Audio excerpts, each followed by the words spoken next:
Bismillahirrahmanirrahim. Assalamualaikum warahmatullahi wabarakatuh. Alhamdulillah alladzi ja'ala siyama Ramadan fardan wajiban ala kulli muslim. Asyhadu an la ilaha illallah wahdahu la syarika lah. Alladzi anzala al-furqan bilisanin arabiyyin mubin.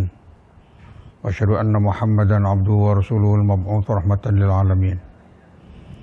Allahumma fashalli ala sayyidina Muhammad wa ala alihi wa sahbihi wa man tabi'ahu ila yaumiddin.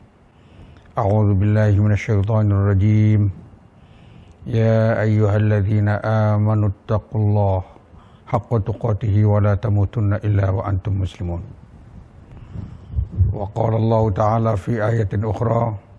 Ya ayyuhalladzina amanu kutiba alaikumus syiyam kama kutiba alal ladzina min qablikum la'allakum tattaqun. Ma'asyiral muslimin wal muslimat rahimakumullah. Tidak ada suatu kewajiban yang diberikan Allah untuk umat manusia kecuali memiliki hikmah-hikmah yang kembali kepada umat manusia, baik secara individu ataupun secara sosial. Ketika Allah mewajibkan sholat, maka sholat itu bermanfaat untuk umat manusia yang melaksanakannya dengan baik, dengan khusyuk. Baik untuk kepentingan ketakwaannya dan juga untuk kesehatannya dan untuk hal-hal lainnya yang sangat dibutuhkan oleh setiap insan. Demikian juga puasa, diwajibkan puasa ini atas umat manusia agar mendapatkan keberuntungan dengan puasa itu.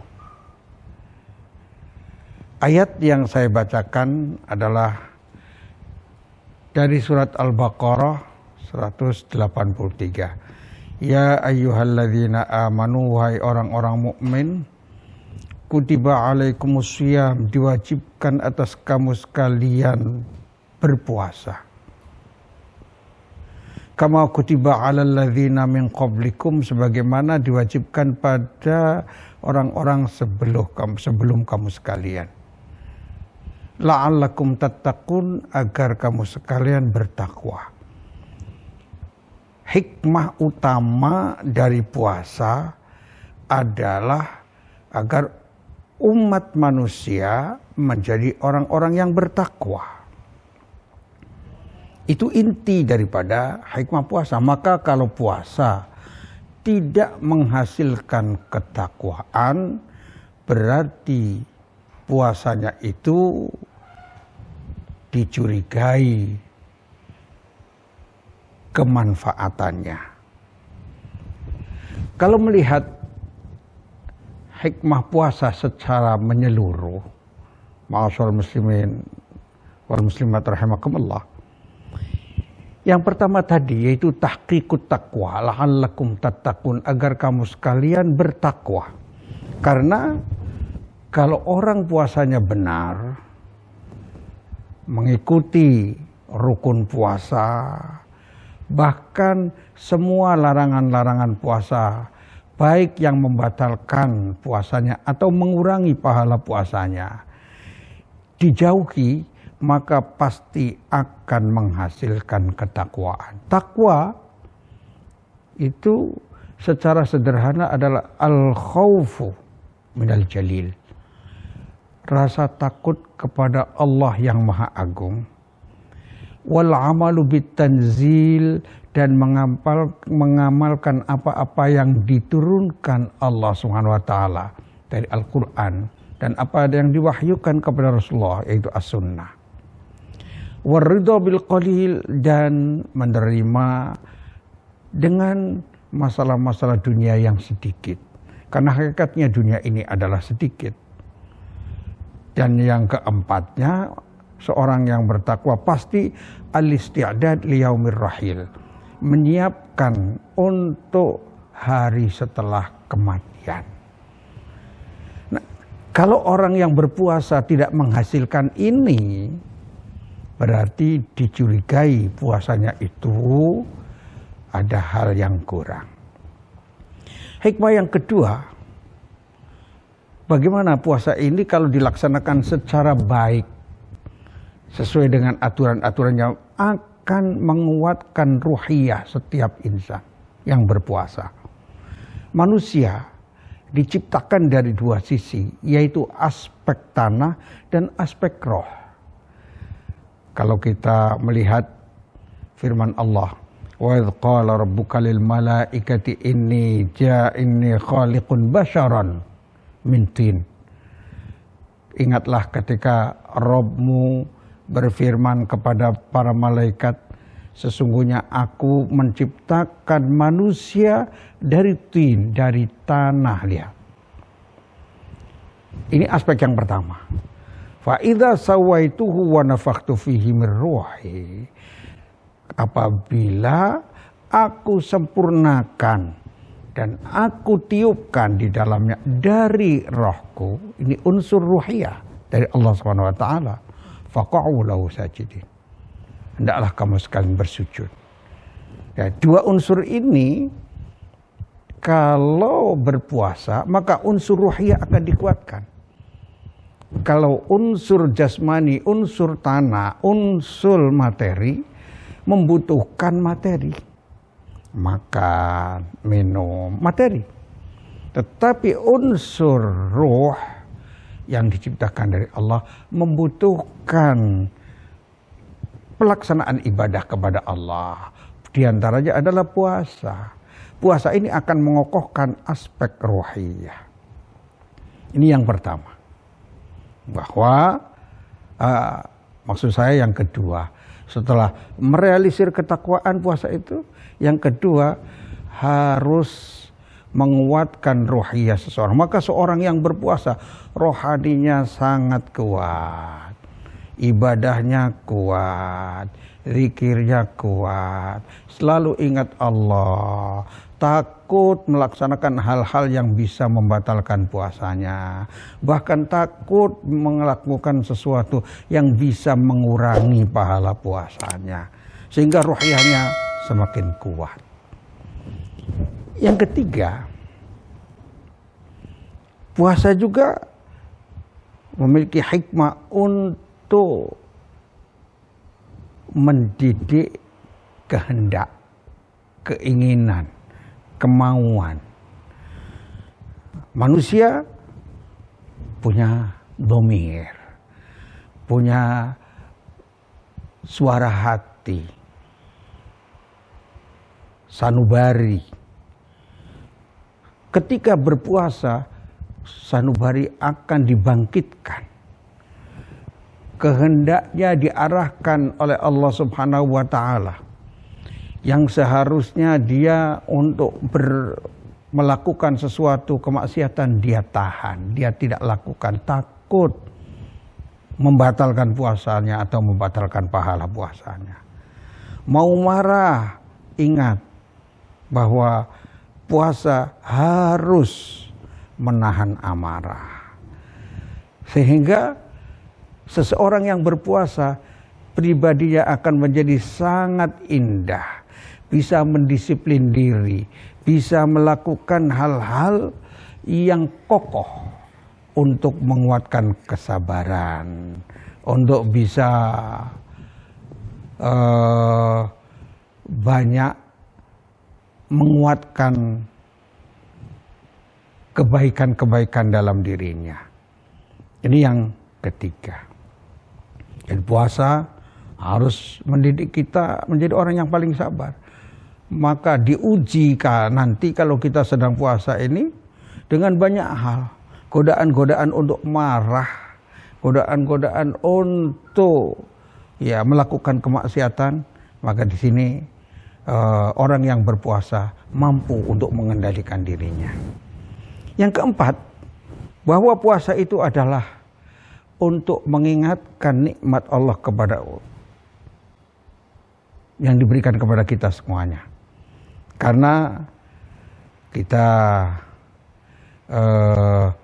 tidak bisa merasakan pedihnya orang lapar kalau kita tidak merasakan lapar. Kita tidak pernah merasakan bagaimana orang-orang fakir, miskin yang tidak punya makanan, kemudian mereka tidak punya makanan. Mereka tidak memiliki perasaan itu, tetapi ketika puasa, seseorang akan merasakan itu, mengingatkan nikmat-nikmat Allah Subhanahu wa taala, sehingga dia akan peduli terhadap orang-orang miskin, akan banyak mensyukuri terhadap nikmat-nikmat Allah Subhanahu wa taala. Maka ketika Nabi Muhammad SAW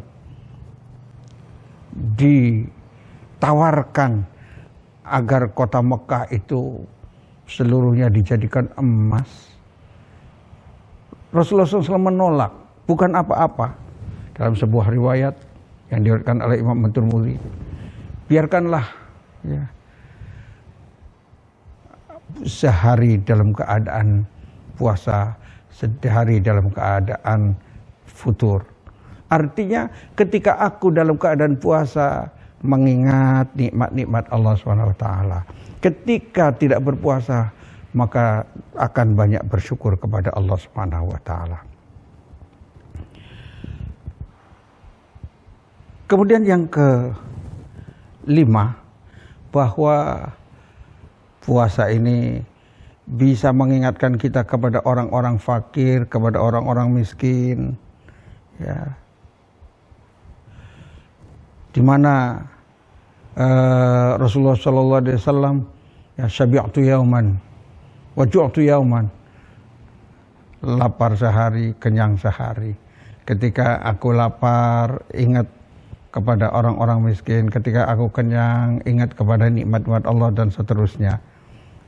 Maka sebagaimana yang pernah dikatakan oleh Nabi Yusuf alaihissalam, wa akhafu idza syabi'tu an ansa khaufal faqir, atau ju'al faqir.